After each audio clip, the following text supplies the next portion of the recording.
welcome to all speakers and also partners, guests and panelists, World Blind Union, Hannes, Benjamin, friends, Jose and Terry. My name is María and from the Geneva Cityscape and Geneva Human Rights Platform based in Geneva. I will be the technical moderator of this meeting, together with my colleague Yasmin, who is the IT manager of the meeting. And I will give her the floor without further ado to explain the technical issues related to the seminar. Yasmin, up to you. So hi everyone. Just a minute, please. Back to you, Camelia. All right, thank you. So welcome, bienvenido, bienvenido. Yes. Thank you very much, Yasmin. The interpreters were not translating. I saw your hands because Yasmin is speaking in 3 languages. So as of now, interpreters will translate. We tried to make it as comprehensive as possible. 2 small things before I hand over to Jose, who is the real moderator of the meeting, the Chief Executive Officer of the World Blind Union.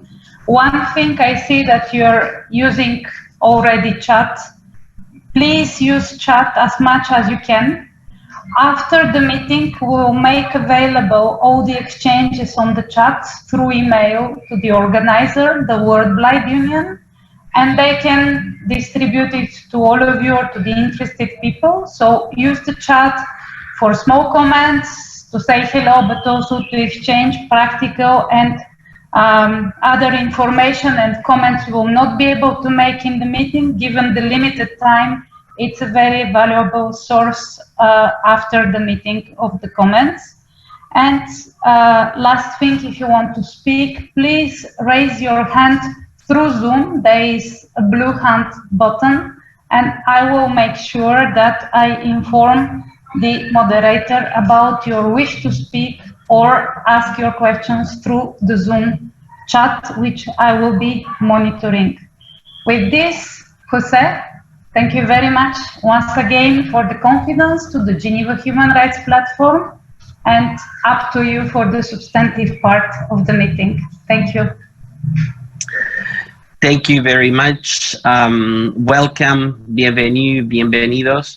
It is with great pleasure on behalf of the World Blind Union family to welcome everyone to this webinar, where we will be talking about a report that has been produced by the World Blind Union, Amplifying Voices, Our Life, Our Say.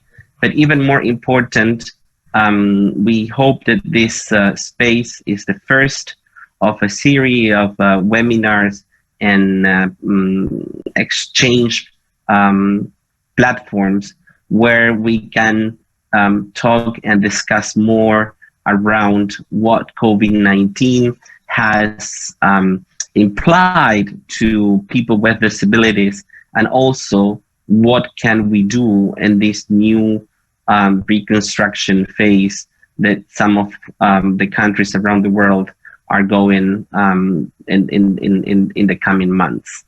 We really hope that this webinar and the agenda is of interest to everyone. And throughout the webinar, I will be sharing different informations that we think may be important or relevant to those who are joining. You have received the agenda. I will first like to extend a sincere appreciation to all the panelists that we have today. All are very busy persons, but they have willing to participate in this webinar, so it's very much appreciated. And with no further ado, let me invite and introduce to everyone the WBU President, Dr. Frederick Schroeder, for his opening remarks around the importance of our report, the role of our organization, the World Blind Union.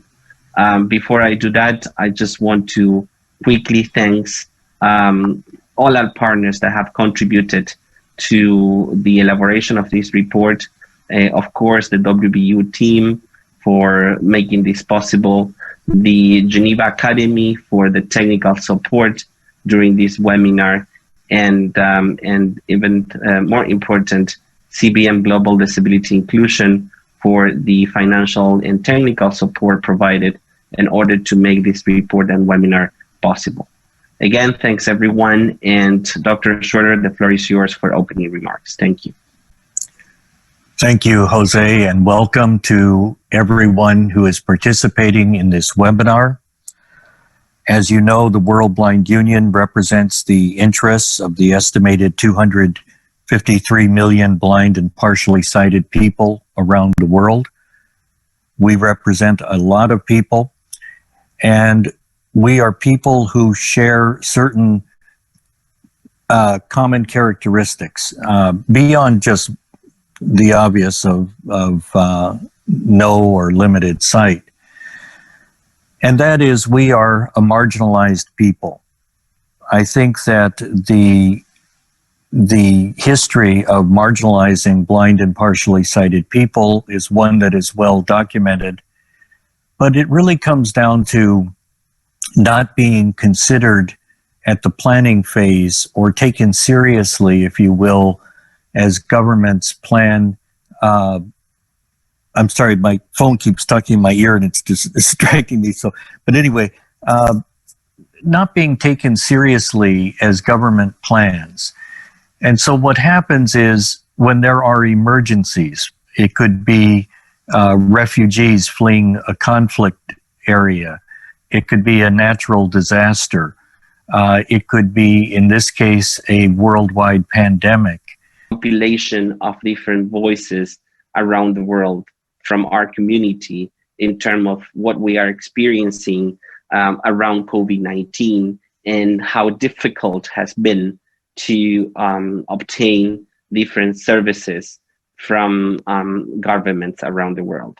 So the report has definitely tried at least to ensure that those voices have been heard, and not only around the solution, not only around the problems that people have encountered in the last 8 or 6 months of this pandemic, but also what had been the solutions that people have discovered in trying to solve those challenges that we have faced as a community of persons with disabilities. But I will not speak more about the report because we will later on have a specific segment around the report itself. But I just want to remind everyone that the report is available on our website in different languages and in different accessible format. We hope that you can use it in different ways and for your daily advocacy activity that we know is incredibly important to ensure that global transformation reach out to those living in different areas around the world, and actually we transform global achievements into local actions and activities. So let me now introduce you Miss María Soledad Cisternas Reyes. First of all, a very good friend of WBU, a person who has supported the organization for many years now. She is now the UN Special Envoy on Disability and Accessibility under the Secretary General of the United Nations. She is based in Chile, and we have asked her to give us a short speech, a brief presentation around how to support people with disabilities in this pandemic, and what are basically the recommendations for governments and organizations of persons with disabilities in supporting the full inclusion of blind and partially sighted people and persons with disabilities in general. As Jasmine explained in the beginning, this presentation will be in Spanish, so we will now give 1 or 2 minutes for those who are in the main channel, the channel that we are using now, and want to hear Maria Soledad's presentation in English, you now have to go to the menu that is in the bottom of the Zoom application, and you will there find different icons. One of them is interpretation. If you click on the interpretation icon, you will find different channels. The first one is the one that we are using now, but if you keep scrolling down, you will find English, Spanish, and French, and you will be able to listen to Maria Soledad's presentation in the language that you prefer. So as I speak, I hope you are managing to get to the menu and switch channel in order to listen to Maria Soledad's presentation. Maria Soledad, thank you for joining us. Thanks for always being so supportive of our work. We know that you have developed a incredibly long experience around promoting people with disabilities, always ensuring that organization of persons with disabilities are at the front of the discussions, both global and nationally. So Maria Soledad, thank you very much for joining again, and the floor is yours. Gracias y adelante, María Soledad. Muchas gracias, José. En primer lugar, quiero agradecer a la Unión Mundial de Ciegos por la invitación que me ha cursado para participar en este importante seminario, donde se van a entregar los resultados de un valioso estudio que leí y me ha parecido tremendamente relevante. También quiero reconocer, y esto hay que subrayarlo, porque un debate mundial es el tema del multilingüismo, y no siempre eso es una realidad, y me complace que la Unión Mundial de Ciegos tenga la visión del multilingüismo para que los mensajes lleguen a todas las personas en distintos lugares del mundo. Así que agradezco esto, y bueno, comienzo mi presentación. Esta la he dividido en 3 partes, en logros, en desafíos y recomendaciones generales, y desafíos específicos en accesibilidad. ¿Por qué empiezo con los logros? Porque en general tendemos a ver que no podemos alcanzar ciertos estándares de cumplimiento de derechos humanos y libertades fundamentales durante la pandemia, lo cual es una realidad. Pero dentro de ese marco, por ejemplo, un primer logro de la sociedad civil fue visibilizar una temática que era trascendente, estoy hablando en marzo, en abril de este año, que era el derecho a la vida de las personas con discapacidad, porque habían denuncias. Maria, I'm sorry to interrupt you, Camilla. We just need to change the channel of the interpretation. Just a second, please. So, please, the interpreters from Spanish. Non, on demande à n'importe qui de faire l'anglais sur Rob. Okay, somebody needs to translate in English, please, from Spanish. Rob ne parle pas. From Spanish to English. So please go to the English channel and translate from Spanish to English on the English channel. Thank you. Okay. Okay, please go. I'm sorry, it was just a change of channels. Go ahead. Can I follow? Yes, please. Okay, thank you. Bueno, yo no sé, pero en qué parte quedaron, pero voy a comenzar entonces la primera parte donde hablo de los logros, ¿ya? Porque tendemos a ver una visión un poco oscura, ¿no? José, ¿pueden entender o no? ¿O hay un problema con la interpretación? Yeah, so, un segundo, María Soledad, un segundo. Yeah. Pardon. So my apologies again, we are just experiencing some difficulties with the interpretation. I will request our technical team in Geneva to confirm and we know that it's not easy. We have prioritized this opportunity to have different languages available. Technology is always something that we do not fully control. So I would just like to receive a confirmation from the technical team in Geneva that the interpretation is working well and participants are in the right channel. And then we can continue with Maria Soledad's presentation. Jasmine or Camille, can you confirm that we are fixing or that we have fixed the problem around interpretation? Yes, I mean, yes, it was just about channels. So now Yasmin will explain. Go ahead. Right. So yes, we are very sorry for this little issue. The people went correctly on the English channel, but they could not hear the interpretation. I did the test as well, and it was a bit weird. So just check before we start again. I'm sorry about that. So Jackie, could you please unmute yourself and just speak on the English channel to see if we can hear you clearly.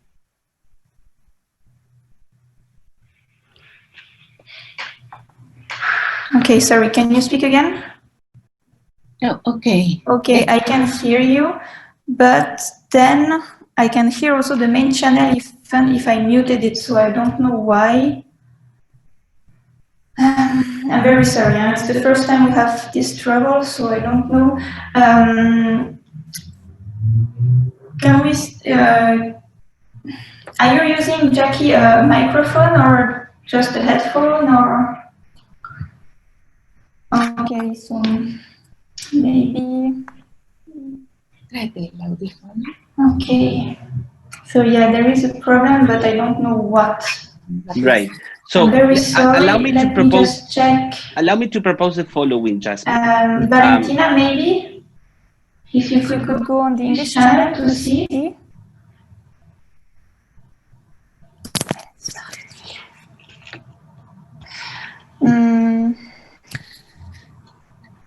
So Jasmine, let me okay, Jackie, could you speak again, please? Just make a small speech.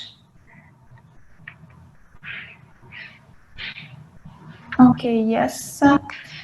Okay, so apparently it's working. Let me we'll try again. Jose, maybe you can go ahead and try again and see if it works.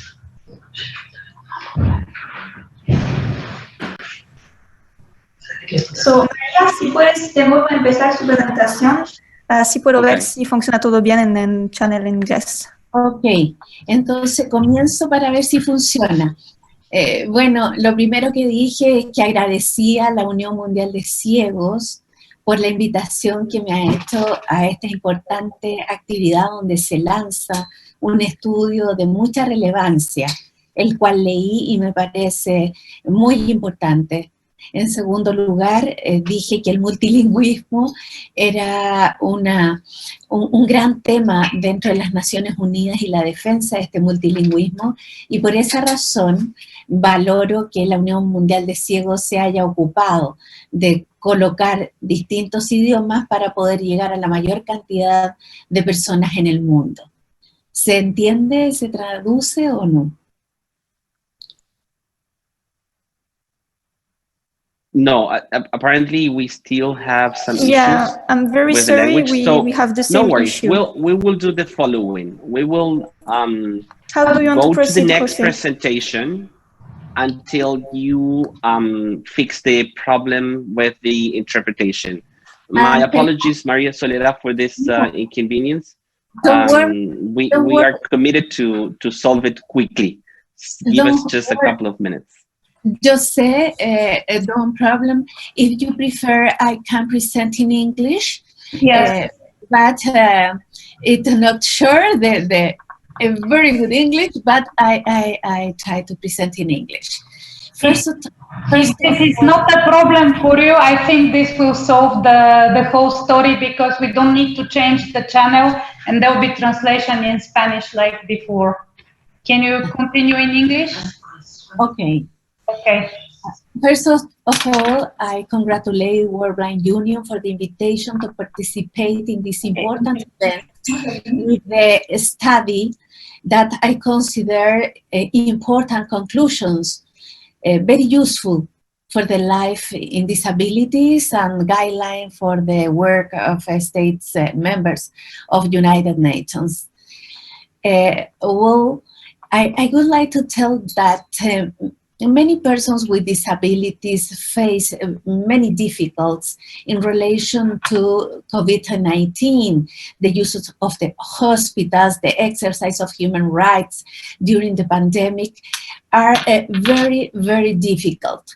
But I would like to introduce my presentation underlining the achievements of persons with disabilities, because it is very important to put on a table the importance of the role of persons with disabilities. And in this line, the first achievement, in my opinion, is the recognition of the right of life for all persons with disabilities, in spite of the fact we received very serious news about difficulties in the exercise of the right to be in intensive care units, including mental health, including mechanical respirators to maintain the life. In this sense, the triad cannot discriminate on the basis on disability. For this reason, I prepared a statement. My second statement was in relation to the right of life of persons with disabilities, taking into account the different news that I received for the organization of persons with disabilities. A second achievement has been the possibility of inclusive and participatory response of persons with disabilities in relation to COVID-19, including the participation of persons with disabilities and their representative organization in cross-disciplinary working groups.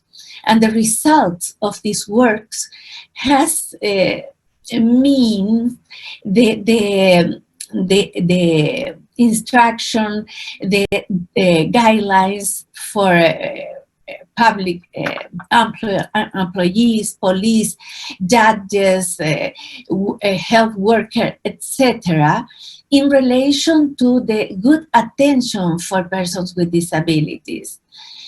I would like to mention that persons with disabilities show their high possibilities of work with concrete proposal to the public system in relation to different topics, and including the claims about violation of human rights against persons with disabilities inside the environment of the attention at the hospitals and during the quarantines for the exercise of human rights, such as education, work, etc.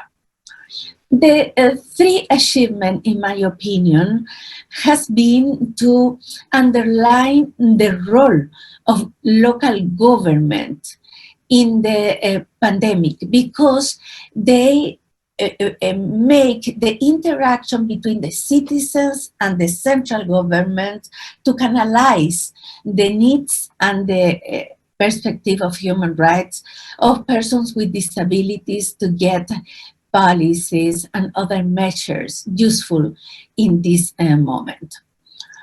And in spite of the fact these achievements, it is very important to note the challenges in this moment. For example, the Secretary General of United Nations prepared a policy brief about persons with disabilities, and he said persons with disability needs to put in a center of the discussion to prepare public policies. And he described some principles for these public policies. First, no discrimination.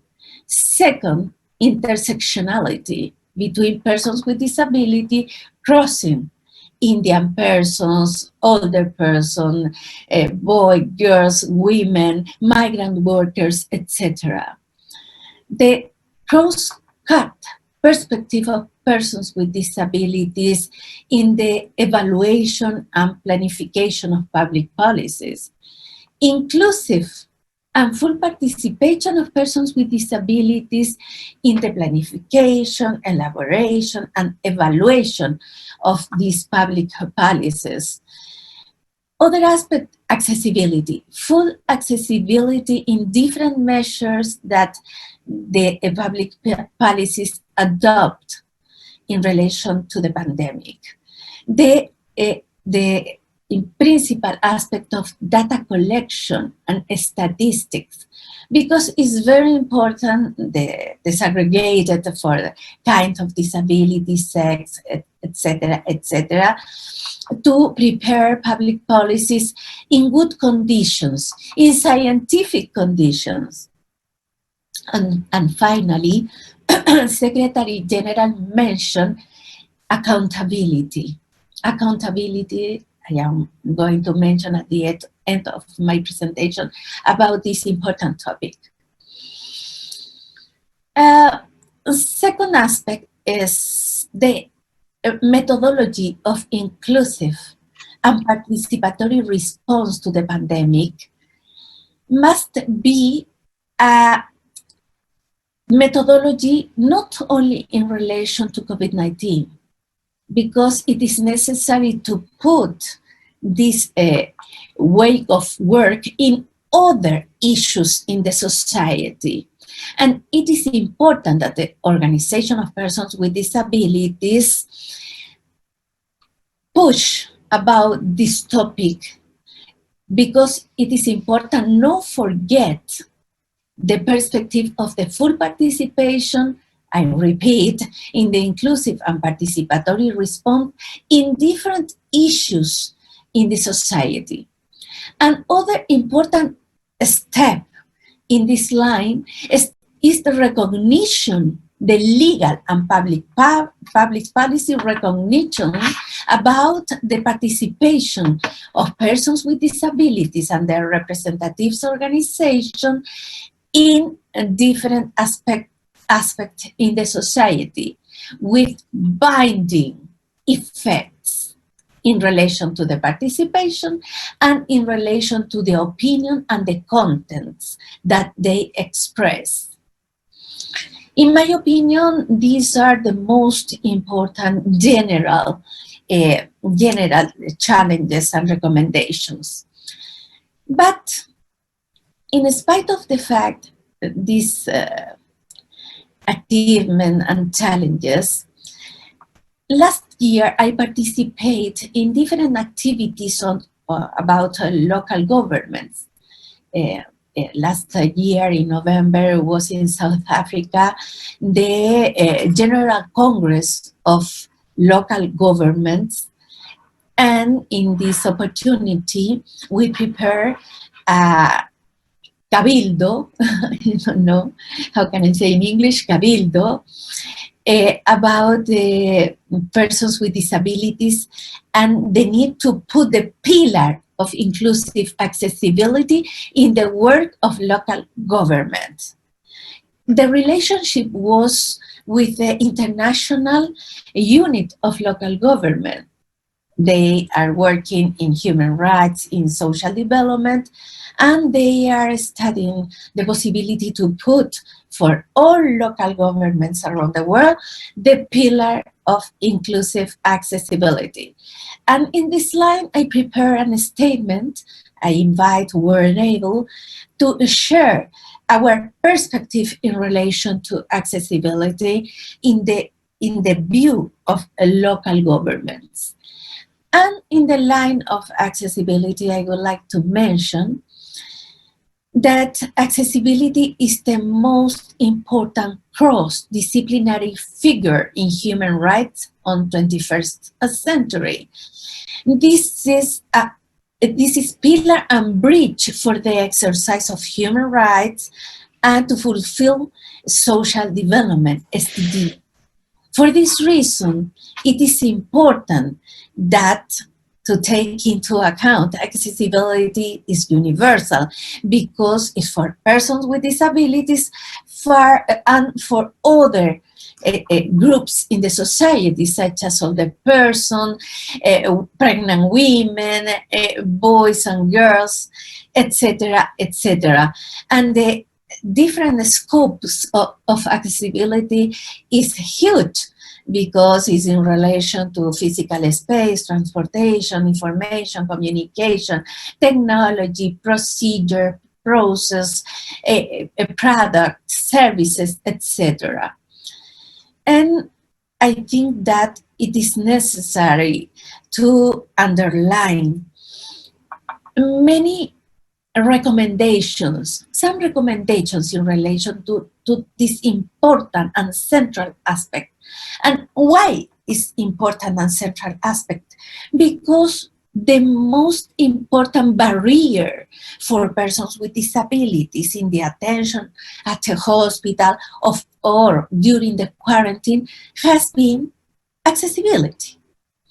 And the first recommendation is technology, very useful in different environments, for example, in telework, in some opportunities, in the interaction about persons with disabilities around the world, cannot be a barrier for persons with disabilities if the technology is not accessible in some cases. For example, very difficult we can accreditate in relation to education, distance education. The second aspect, currently we are working about smart cities with technology innovations, but it is important that these cities to be really smart to implement accessibility for the exercise of human rights for all persons with disabilities and or other persons.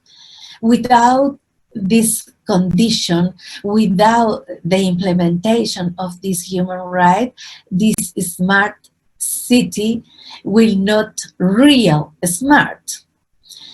A third, the training of different public employees in different areas will be very important for the full implementation of accessibility, useful for the citizen, the common citizen, including citizens with disabilities.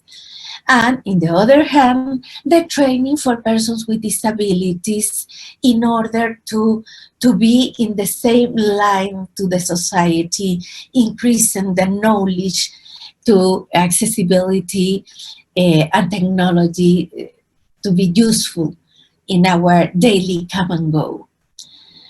In my third recommendation is to get the global governance through the multilateral political decision-making in relation to reinforce the alliance among central governments, local governments, civil society of persons with disabilities, private sector, national institutions of human rights, and other stakeholders to catalyze the implementation of full accessibility in different environments, always in the line of the exercise of human rights with a focus on CRPD and the implementation of the SDGs, many SDGs, at least 10 SDGs,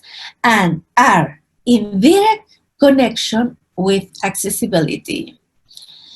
Other recommendation, global recommendation to create a global big data about accessibility during the pandemic and after the pandemic, to leave an important legacy to humanity to better face other humanitarian emergencies in the future, and at the same time to help member states of United Nations to identify the connection among accessibility, human rights, and sustainable development. Maria, I'm sorry to interrupt. May I ask you to kindly conclude in the interest of time? Sorry for this. You were interrupted so many times.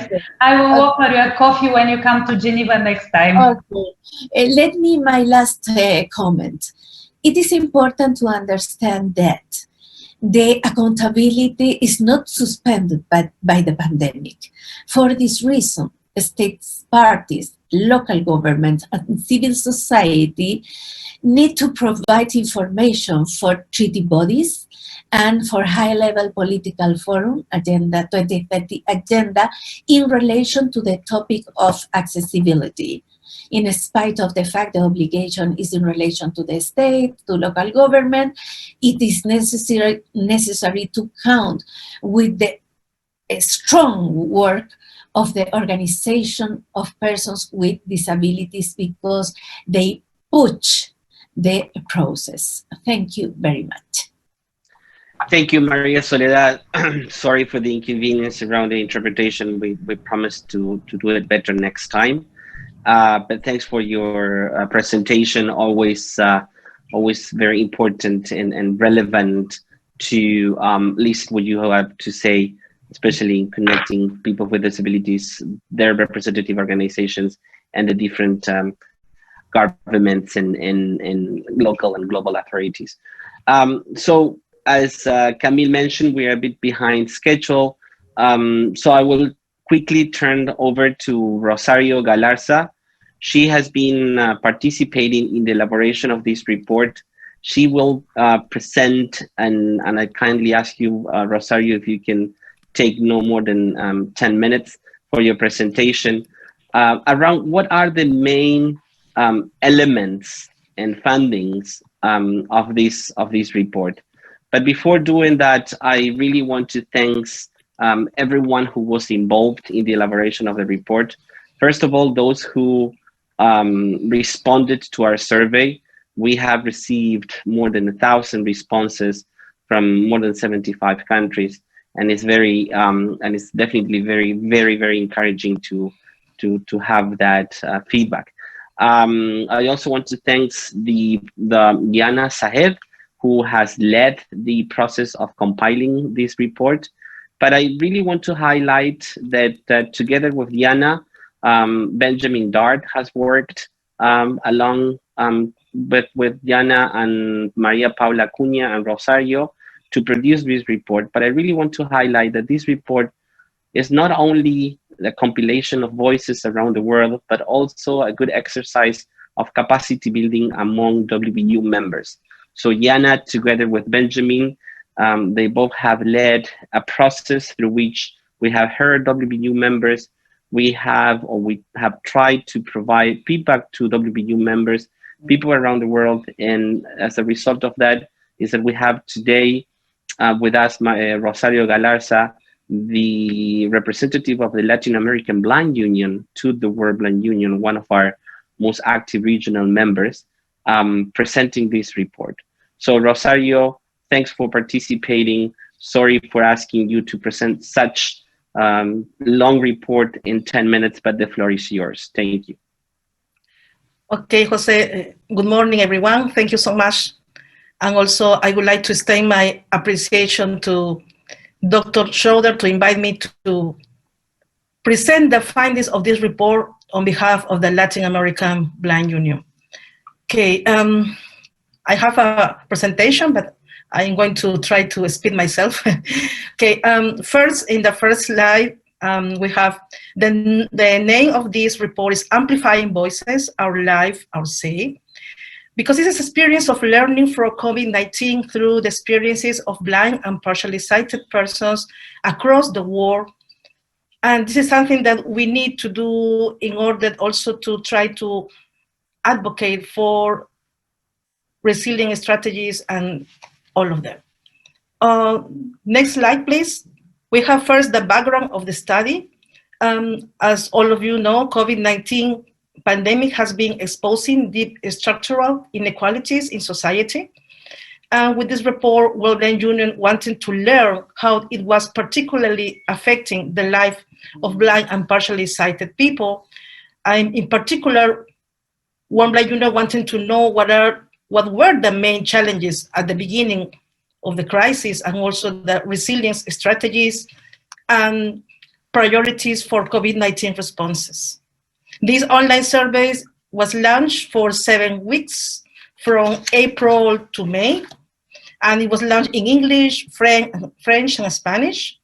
And the main objective of this study was to listen to the voices of blind and partially sighted people from all parts of the world and support World Blind Union regional and national members to amplify their voices and to have a response in this COVID-19 pandemic, and also to help in the advocacy work. And also, World Blind Union want to share this evidence collected as a contribution to the advocacy work of other representative organizations of persons with disability, as we collaboratively advocate for implementation of the CRPD and other key global frameworks, such as 2030 Agenda for Sustainable Development Work, the same time framework for disaster risk reduction, 2015 to 2030, the new urban agenda, and also another regional frameworks that we need to implement with this report. Next slide, please. We have now the overview of participants in the survey. We have 853 responses from blind and partially sighted people. We have 454 from women, 365 men, 3 identify as other, and 21 people prefer not to disclose the gender. And regarding of age, we have 98 people over 65 years old. For instance, we have like most of number between 45 to 65, 311 people aged 25 and 45, and 72 people under 25 years old. And in case of geographical regions, we have participants from 75 countries, from Africa, 13 countries, 14 from Asia, 7 from Asia Pacific, 21 from Europe, 14 Latin America, and 6 North America and the Caribbean. In case of rural and urban areas, 12% from rural areas, 87% from urban areas. Next slide, please. We have now the self-reported difficulties. These are self-reported using the Washington Group data sets. They are not intended to give or to provide like a diagnostic breakdown of people's impairment, but rather like a picture of functional difficulties that people face as reported by them. And also this helped us to get a sense of the population group at the moment in time during the pandemic, and analyze how their difficulties were interacting with the barriers they were facing. And difficulties most in seeing, but I think some of the findings was that 1 in 8 people reported having some level of difficulty hearing, even if using a hearing aid. 18% of the respondents noted having at least one other significant level of difficulties from among the Washington Group question asked. I think other things that maybe you can see in the whole report that I encourage you to read. Next slide, please. We have now the age challenge areas. Age challenge areas that were asked as main challenge for blind and visually impaired or blind and partially sighted persons. These areas were transportation and mobility, independence, autonomy and dignity, mental health and well-being, accessibility, health, physical distancing, which is really a big issue, attitudes and inequitable policies and practices. And this data was thematically clustered following an analysis of the qualitative responses, and these were not predetermined, but I mean, we found different main challenges. Maybe these challenges were not really new, but we need to know that these challenges were exacerbated during the pandemic. And next slide, please. We have now testimonies of these challenges. There are some quotes of people reporting the problems. For instance, I have asked for traveling on the metro. I cannot travel due to the lack of spaces for people who travel with a guide dog. So I have to go on foot because I am always told that I am a bother. I have explained to the staff on the metro, but they have no interest to solve it. I mean, this is one quote, and one also powerful quote for me is, as a blind woman, I seek to continue my life as autonomously and independently as possible, but current circumstances prevent us from being able to do so. This is something also that I would like to add myself, because it's very difficult to be a woman, independent, blind woman in this kind of pandemic. And this is the kind of testimonies that we have, and we'd like you to explore more in the whole report. Next slide, please. We have now the resilience strategies. I mean, they are not solutions itself that we are going to present as you as solutions. They are solutions that are reported from people who replied to the survey.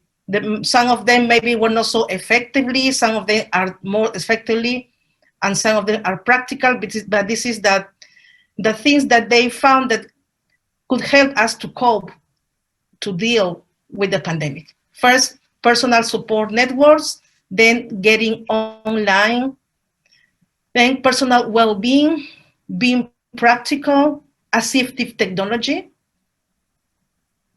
support from organizations of persons with disabilities, and also self-advocacy, creating or funding accessible solutions, and formal support.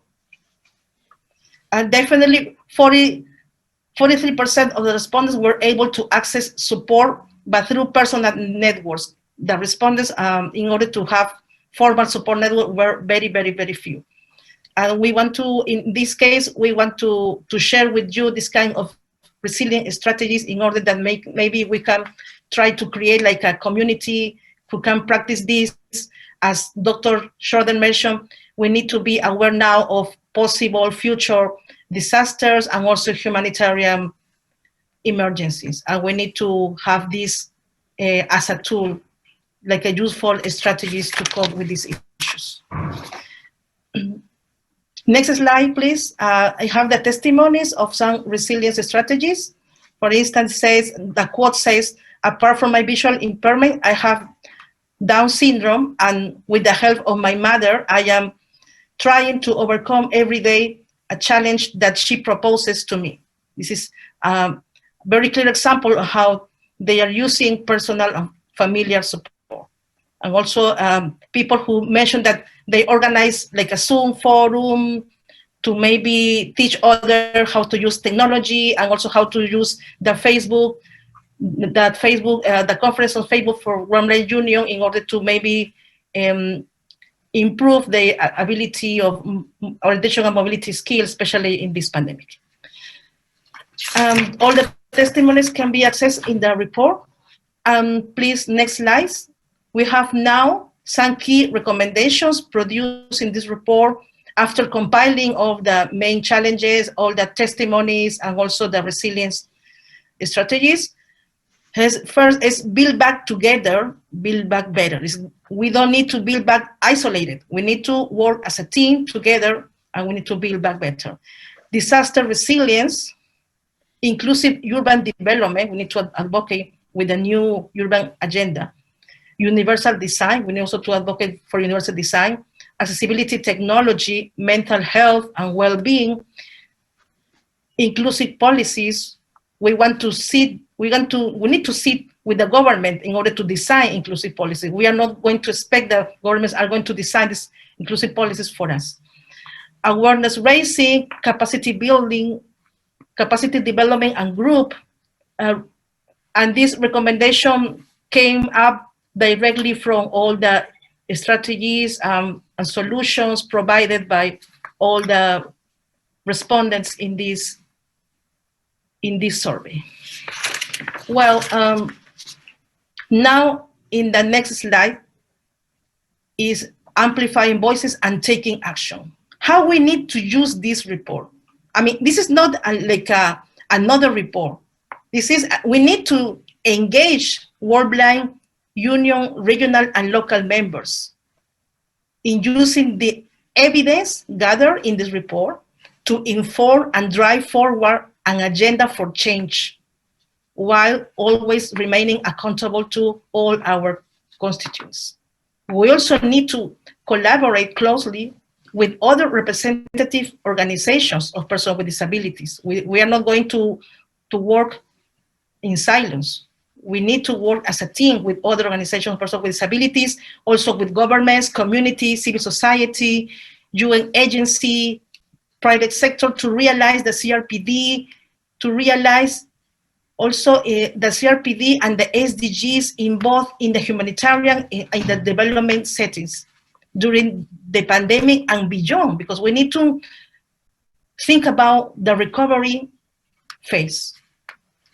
And we need to strengthen the capacities of blind and partially sighted people to be able to effectively engage in advocacy, in policy analysis, in the recommendation areas that are part of this report.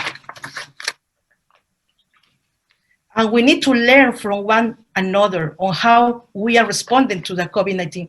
What's very important is this, because sometimes we think that we are going to cope just along with this situation, but we need to learn from one another. How others are responding, what are the strategies that they are using.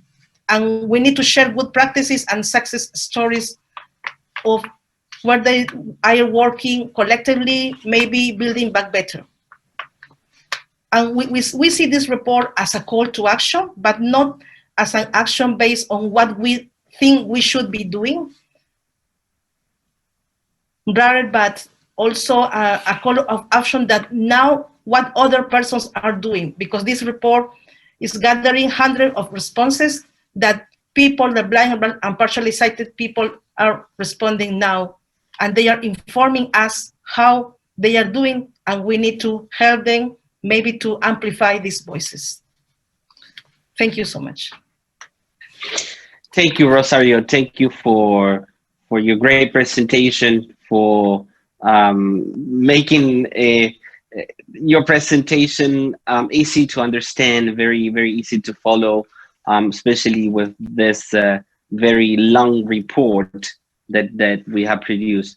I would just like to say two words.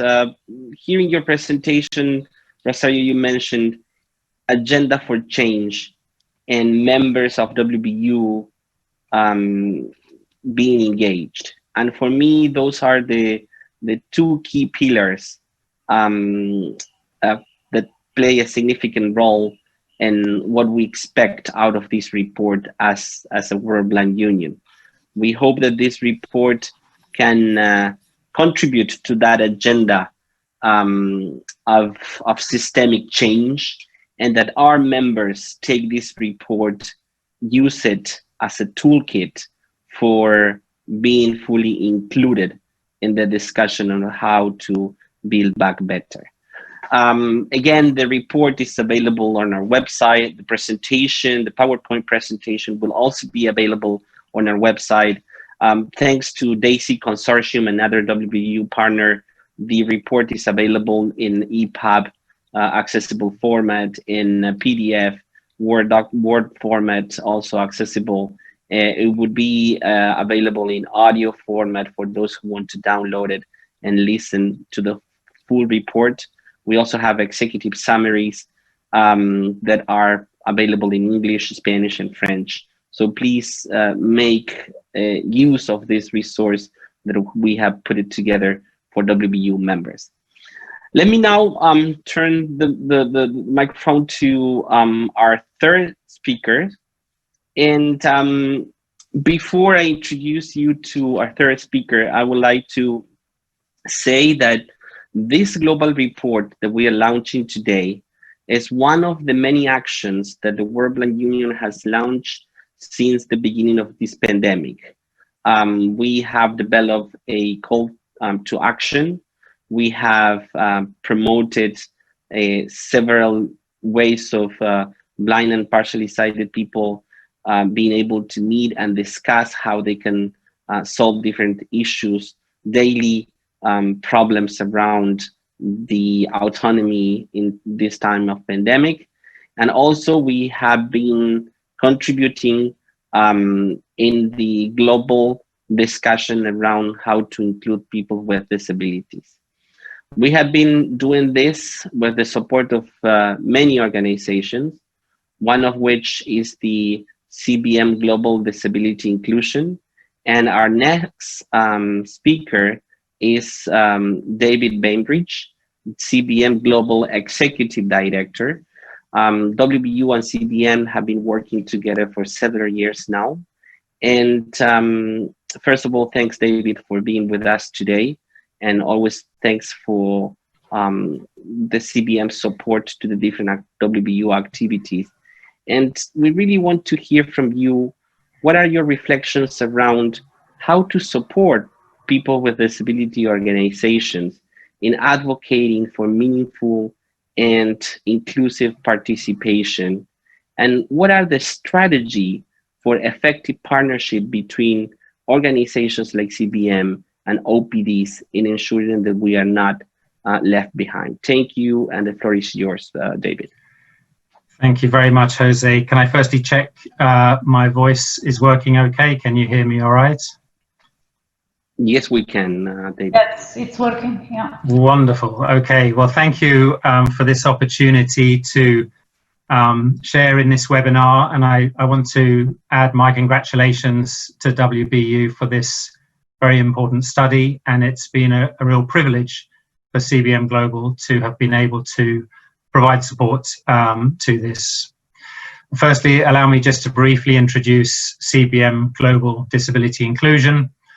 For those who are unaware, the former CBM International Federation made changes last year to allow different parts of the Federation to focus on their priorities, their areas of expertise, and a number of CBM's member associations agreed to form a new federated entity called CBM Global Disability Inclusion, and I'm their executive director. And we work alongside people with disabilities in the world's poorest places to break the cycle of poverty and disability and to build inclusive communities where everyone can enjoy their human rights and fulfill their full potential. And we invest in long-term partnership with the disability movement, and we seek to multiply our impact by delivering a combination of inclusive community-based programs, advocacy, and providing inclusion advice to other organizations. And something, therefore, absolutely at the heart of our values and of our approach is seeking authentic partnership with organizations of persons with disabilities, OPDs. And we place working with the disability movement in the center of our work on programs, advocacy, and advisory work. So I've been asked to respond to 3 questions today. And the first is this: what are the lessons learned for CBM Global in this time of pandemic in supporting OPDs? I have 5 key lessons to share. And the first is that we must actively listen and be flexible. And it was clear from the outset of the pandemic that much of the work for 2020 that had been planned with our partners, with OPDs in the different countries where we work, they of course had to be changed due to the disruptions and the dynamic nature of COVID-19. So we reached out immediately to our OPD partners, seeking to listen, to understand their changing situations, and underscoring our commitment to flexibility, ensuring that we could change direction to adapt programs based on the areas of work they were involved with. The second lesson was to actively engage with OPDs in emergency COVID interventions. We set up an internal task force across the Federation on our COVID response, and we funded a number of programs which are in most cases still ongoing. And these programs have included OPDs as key partners.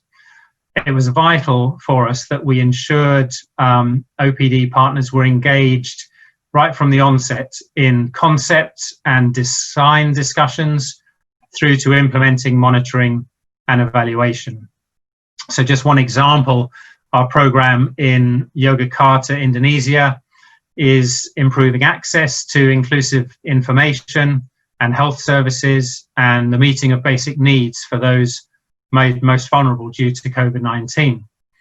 And within this program, a Yogyakarta DPO is leading on a whole range of responsibilities, for example, market and vulnerability assessments, engaging in national cluster meetings, influencing of local and national policies, sensitizing of health workers on disability inclusion, producing accessible and inclusive materials for dissemination, and so on. And we now have real-time evaluations being prepared in order to capture learning and make further adjustments in the program approach as needed. So that active engagement has been absolutely foundational. The third lesson, building on that, is to make sure we are reaching those furthest behind.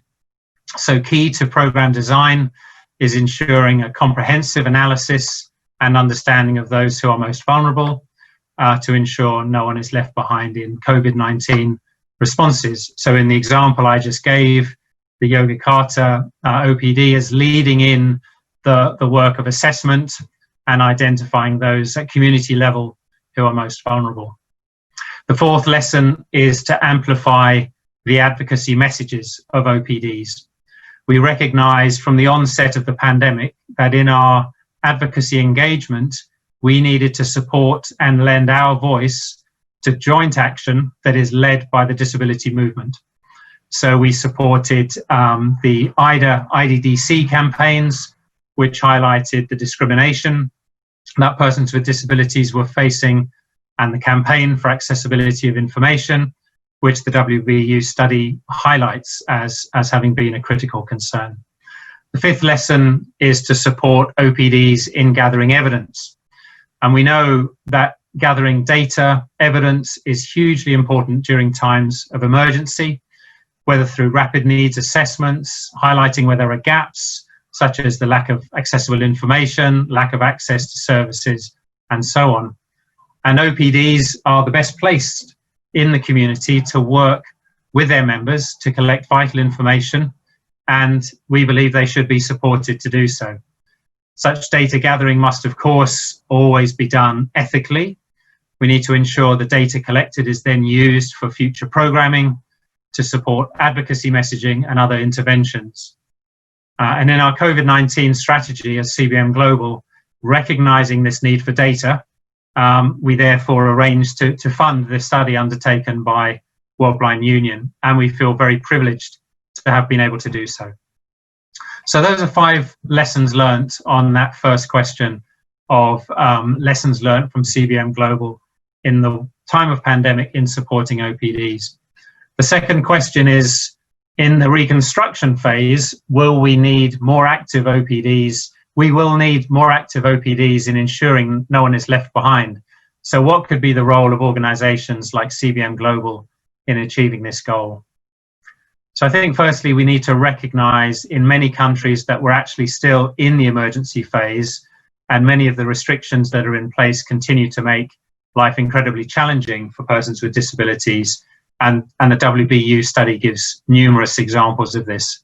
And we can, I think, expect shifts occurring from recovery phases back into lockdown and more emergency conditions, depending on the spikes that we will be witnessing with the pandemic in the future months. But in terms of a reconstruction, build back better approach, the WBU report has a very informative section on building back, as Rosario just summarized so clearly, covering key requirements such as mental health and well-being, universal design, inclusive policies, disaster resilience, and so on. And all of these really resonate with us in CBM Global. We see a key role for organizations such as ours to partner with OPDs in making these core requirements to building back better a reality. And this commitment can be pursued at all levels, at a global level, working with WBU and other global OPDs in supporting their secretariat and their members, through to national level work with national OPDs, and in local community-led action. We can support OPDs to hold duty bearers to account on the implementation of the CRPD. We can support them to engage with and feed into UN country-led initiatives on building back. And we keep hearing that there is much work to be done to ensure that the country-led initiatives by the United Nations and other agencies are truly disability inclusive. And finally, we can continue to help amplify voices at the global level for policy change, particularly the implementation of the SDGs. And we also know that with economies being affected the way they are by COVID-19, this can impact on future funds, future priorities for development aid. So this is also a key area to focus on and where we can support. Third question and final, I was asked to respond to. COVID-19 has shown how critical it is to have stronger OPDs operating at national, local levels in ensuring full inclusion of persons with disabilities. According to your view, what strategies can be developed between OPDs and disability inclusive development organizations in strengthening our partnerships? So on this aspect, we see three core components for realizing this strategy. The first is pursuing strong and equal partnerships through a localization agenda. And that means thinking through how we engage with OPDs that respects national and local agency, and that INGOs such as ours moves to playing a support role, not a lead role in that partnership. The second is co-producing programs, materials, campaigns, and so on. And this means a shift from what may in the past have been tokenistic levels of participation between disability inclusive development organizations and OPDs, which we may have witnessed in the past. That needs to shift to one of true co-ownership in planning, designing, delivering programs and advocacy campaigns and beyond. And thirdly and finally, we need to establish mutual capacity building and mutual accountability. Learning is a two-way street. And in CBM Global, we are convinced that we need to see a paradigm shift from the so-called partnership models of old to this new way of working and partnering that really does pursue an equal partnership, mutuality, co-development of programs and campaigns and responses. So thank you again for the opportunity to share and to contribute to this very important study and webinar. Thank you. Back to you, Jose. Thank you, David. Thank you very much. If there are two words that I would take away from this webinar, particularly from your presentation, David, is mutual accountability and co-development.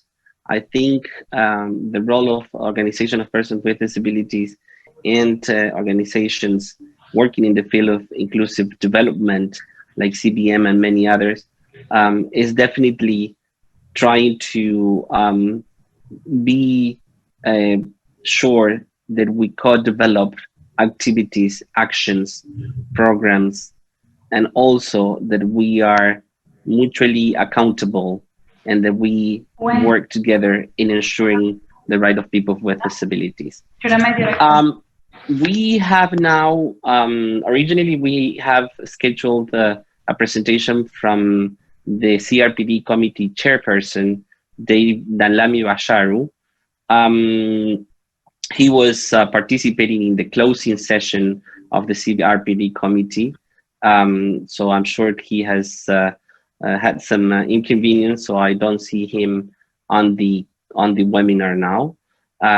It's also true that we are already running out of time, but I do really want to at least take two questions, one for Rosario and one for David, at least.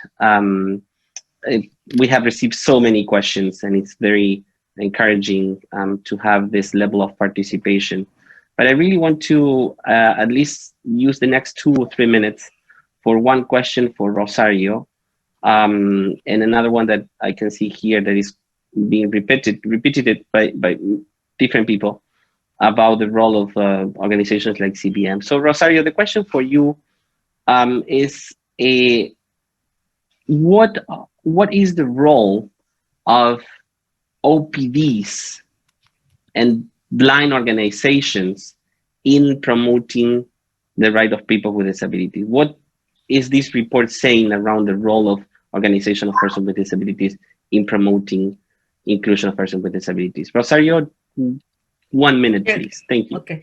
No, yes, I think this report mentioned that, I mean, the role is very important because we don't need to expect that governments can do some measures. Some of the governments did, but not all of them. But we need to learn from this pandemic to also advocate for being included in the preparedness, response, recovery plans for all disaster risk reduction, and also for humanitarian emergencies. And we need to start to work as a team, working with other organizations of persons with disabilities, not also blind and visually impaired, or not also blind and partially sighted, but we need to work together in order to build this community of good practices, in order to exchange good solutions, and also in order to share success stories about how we need to move forward to this next stage, which is the reactivating reconstruction. That's why we need to move forward, and we need to learn from our experiences, and also we need to have more knowledge about CRPD. We need to continue learning about other strategic frameworks such as SDGs and new urban age agenda and others. Thank you. Thank you, Rosario. David, one question for you. You referred to data collection as one of the key elements. Can you tell us a little bit more about how CBM Global perceive the importance of data collection, and what are your views around partnering with OPDs in data collection strategy? 1 minute, please. Thank you, Jose. Yeah, so in just 1 minute, we see this as absolutely foundational. As I mentioned earlier, the need for robust and disaggregated data that can be used for advocacy, for influencing and changing policies, but also in program design, in interventions, ensuring appropriate accessibility to health services, and so on and so on. So this is a key priority that we recognize, and it applies at all levels, from the grassroots, from the community level in collecting data, through to national data, and up to the global level in obviously seeking to influence and support the progress with SDGs and CRPD compliance. So it's a huge priority. It's a challenge to ensure that we can see robust, solid data that can be used in the ways I've described, but it is a definite priority for CBM Global, and an area to definitely be pursuing in partnership with the disability movement and with OPDs.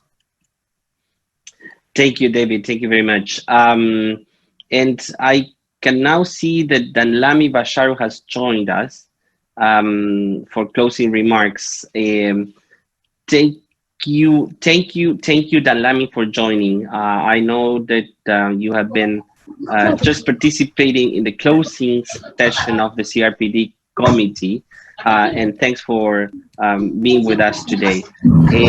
Before I pass the floor over to you, Danlami, we will have more opportunities like these where WBU members and other people can participate, exchange.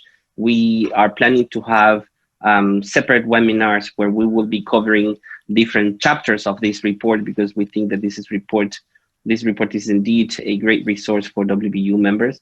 So expect more to come soon in terms of how to unpack and use this report.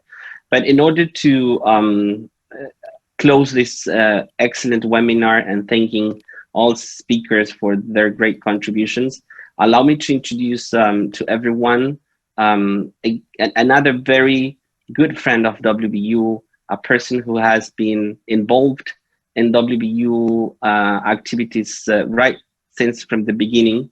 And now we have the privilege that he is serving as CRPD chairperson.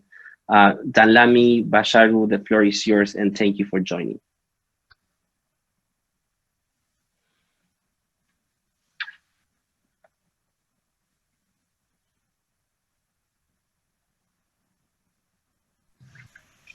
Danlami, you have to unmute yourself, please. Danlami, can you hear us? Unmute. Yes. Hello, can you hear me? Yes, we hear you. You can please go on. Yeah. I was saying thank you very much for inviting me to participate in this webinar, and I'm so sorry that I joined late. I literally just finished the 23rd session of the CRPD.